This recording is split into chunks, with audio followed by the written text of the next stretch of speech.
DFM. We're going to fix that in another video.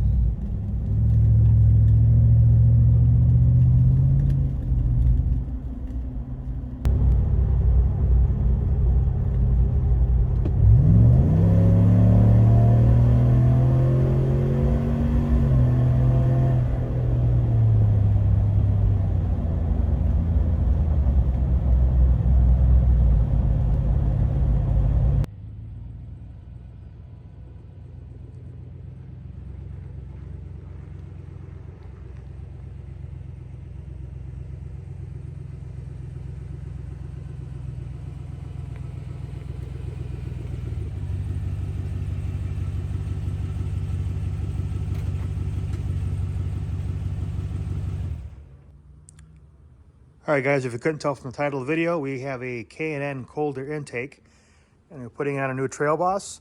This particular one has the massive 6.2 liter, 420 horsepower and 460 pound-feet of torque. It's a beast. I've only got about 1,000 miles on it, and starting to break in just a little bit, and man, she's quick. So here's the contents of the kit. You have this particular kit, a giant metal air box. This is kind of the less common version of the kit, which is why I got it. It also had the highest horsepower numbers advertised by K&M. Tubing. This goes into the throttle body. They have two here, one for the 5.3, one for the 6.2. You can see how much bigger the 6.2 is. Maybe you can, maybe you can't. A mount for the filter. Sort of hardware, hose, rubber seal. The good part, and the best part of all, a sticker. Who says stickers don't add horsepower, right? Now this is K&N's number here, and it looks like their dyno test was with a 5.3 liter. And they're advertising 17.3 horsepower gains. Now I've done a lot of K&N installs on previous trucks. I've done them on 5.3s. They were really, really good on 5.3s. I did one on a 6-liter Vortec and a 2500 HD I had. It did okay. The truck was just too heavy. We're going to add one to the 6.2 and we're going to see how it does. All right, so it's a warm, breezy day. I may get a little bit of wind noise. But basically, we're going to take the stock components out, disconnect the negative battery terminal to keep everything safe. We have to temporarily remove this airflow area here that goes into the airbox. Funnel's got to come out with a vent hose. Comes out with this tube. We've got to take out this stock airbox, temporarily remove and relocate the wire harness and the mass airflow sensor. That'll get reinstalled in a new vehicle.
All right, moment of truth.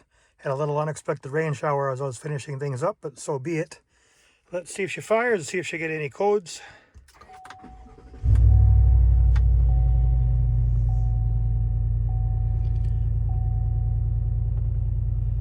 Dash looks clean, no codes. Of course, they got the hood open, but that makes sense. Oh.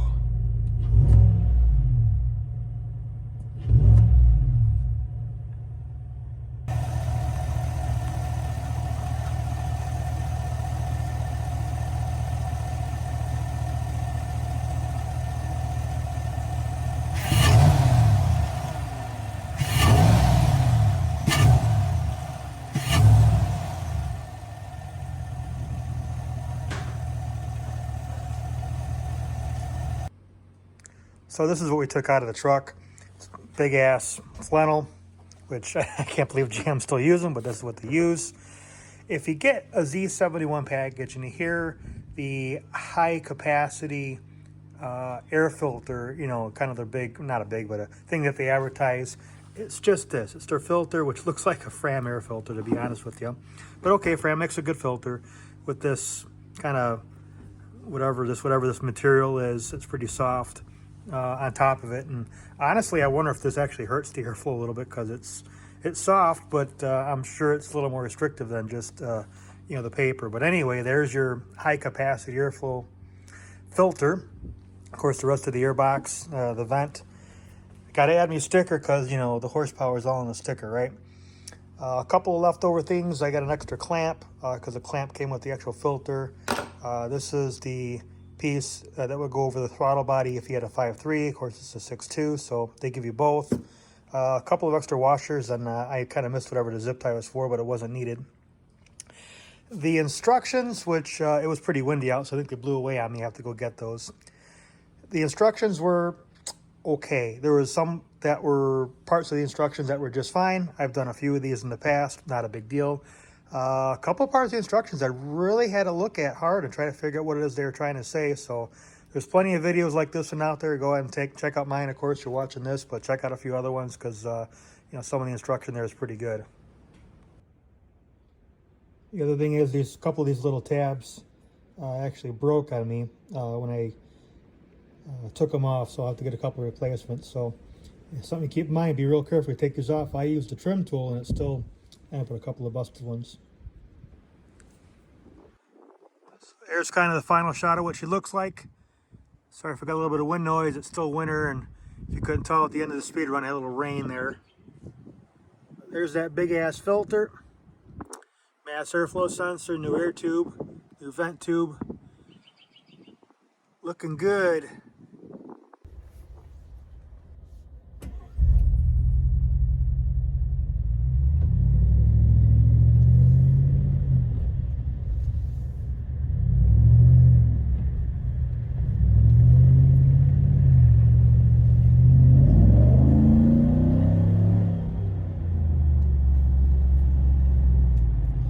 Guys, I know it's only been a couple of seconds on the video, but really a couple of weeks have gone by since I did the install. Figured I would take a little bit of time, see what living with this K&N, you know, intake would be like. Give me a chance to collect at least a little bit of data on the fuel economy and be able to report that to you guys. So I've done a number of intakes on Chevy V8 engines over the years. I filmed a couple of those on this channel. Two of them were on 5.3s. One of them was on a 6-liter. What I'll tell you is a quality intake, it doesn't have to be K&N. It could be any, there's some other really good, you know, brands that are out there that do a really good job. But a quality intake on the right application will generally yield results in 3 different areas. You can get intakes that are not quality. You know, some of these cheap Amazon ones, they probably actually do more harm than good. And of course, you know, the wrong application, it may not really do anything for you except cost you a bunch of money. But those 3 areas are fuel economy, exhaust note, and throttle response. Those are the 3 general areas that it's going to affect. When I've done this on a 5.3. I've generally gotten a mile per gallon better. I've always had exhaust, some kind of different exhaust on, you know, the different trucks I had. But generally still improves the exhaust, even if you have, or exhaust note rather, if you have an exhaust system that's on there. Then you can feel the throttle response. And that's on a 5.3.5 ton. One of them I did it on a 6 liter 3/4 ton. It looked cool. It probably gave a little more volume on the exhaust note. It was already pretty loud. It really didn't do anything for fuel economy. The truck was, you know, almost 7,000 pounds. It was just too damn heavy. It wasn't going to do anything there. This being a 6.2, again, only a couple of weeks of running it, and you know, we're still kind of breaking her in. She's not even at 2,000 miles yet. About a half mile per gallon better. So that's okay. Maybe over time, maybe it'll get a little better, and I suspect that it will.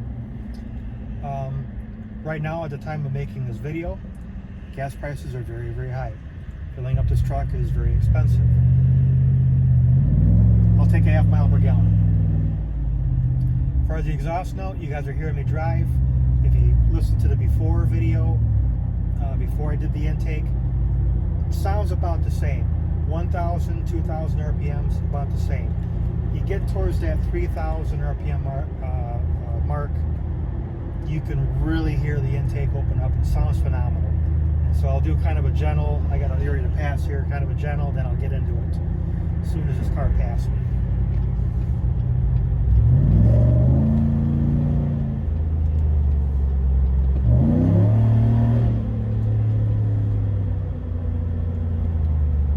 I don't know if the camera's picking it up. It sounds good. So definitely an improvement on the exhaust note at about 3,000 RPM or higher. You can definitely hear it. The third thing I mentioned was a throttle response. This being a 6.2, not a big difference. When I did this on a 5.3, big difference. You can totally tell. This one's already a pretty peppy engine. I do have a Pulsar LT we're going to do here in a later video. I already have it in the garage, just waiting for some good weather so I can install it. That'll tweak the throttle response even a little bit more. There's an actual setting on there. We'll go over that in that video. So, is it worth the $350 and, you know, the hour and a half or so it took to put it in? And if I wasn't filming it, I could probably do it in a little bit less time, but that's what it took. I'll do some math and I'll put that on the channel here. Again, a half mile per gallon at least. Over some time, it will pay for itself, and we'll show that. I'm going to show the math here on a simple, basic Excel spreadsheet, just because it's easy to show what's going on. As you can see, we have 4 different examples. Now, in my case, I drive a lot of miles. That's just me. You may not drive as many miles, so I have scenarios 3 and 4 there as well, just to kind of give some comparison. But in my case, before the intake, I was getting about 16.5 miles to the gallon. And now after the intake, I'm getting about 17 miles to the gallon. So we're looking at scenario 1 here. And when you break that down, that's how many gallons I'm going to consume with the before and after. Again, at the time of making this video, gas prices are very, very high. We'll see what happens here the rest of 2022, but we're looking at about $4 a gallon where I live currently. That means my total fuel costs are going to be there. And the difference is $142 less a year that I'm going to spend. And I take that and you divide it all the way through. It's going to take a good 29 months for the system going to pay for itself. Again, the system was $350. Let's just say the engine breaks in a little bit more. Let's say I get a mile per gallon. I may not. I know in the 5.3 I was getting at least a mile per gallon better when I did the system. But the same basic math here in scenario 2, you know, I'm going to save $276 a year, and it's going to take about 15 months for it to pay for itself. So that's pretty good. Scenarios 3 and 4 show the same basic thing, but with less miles. So the impact is, of course, a little bit less, but less miles driven in a year. So you're only going to save about $85 a year. You know, it's going to take a little over 4 years to have the system pay for itself. And again, if you get a mile per gallon better in scenario 4, you know, this whole thing may take a little over 2 years to pay for itself. So to wrap things up, I'm Am I happy I did this? Yeah, the math seems to work out. The exhaust stuff's a little better, like I said. Not much on the throttle response, but that's okay. The 6.2 is a pretty peppy engine as it is. The 17.3 horsepower that K&N advertises, well, it's fun to talk about. You know, it's fun to say, well, this truck makes, you know, 420 horsepower and K&N adds X, even though it's at a different RPM than the max horsepower of the truck. It's fun to talk about, right? I think we all do it. Do you really feel that? No. Truck's already got 420 horsepower. You're not going to feel a little bit extra horsepower. But yeah, I'm happy I did it. I recommend it. So thanks for watching. Stay tuned. We got a lot more videos coming up. Thanks.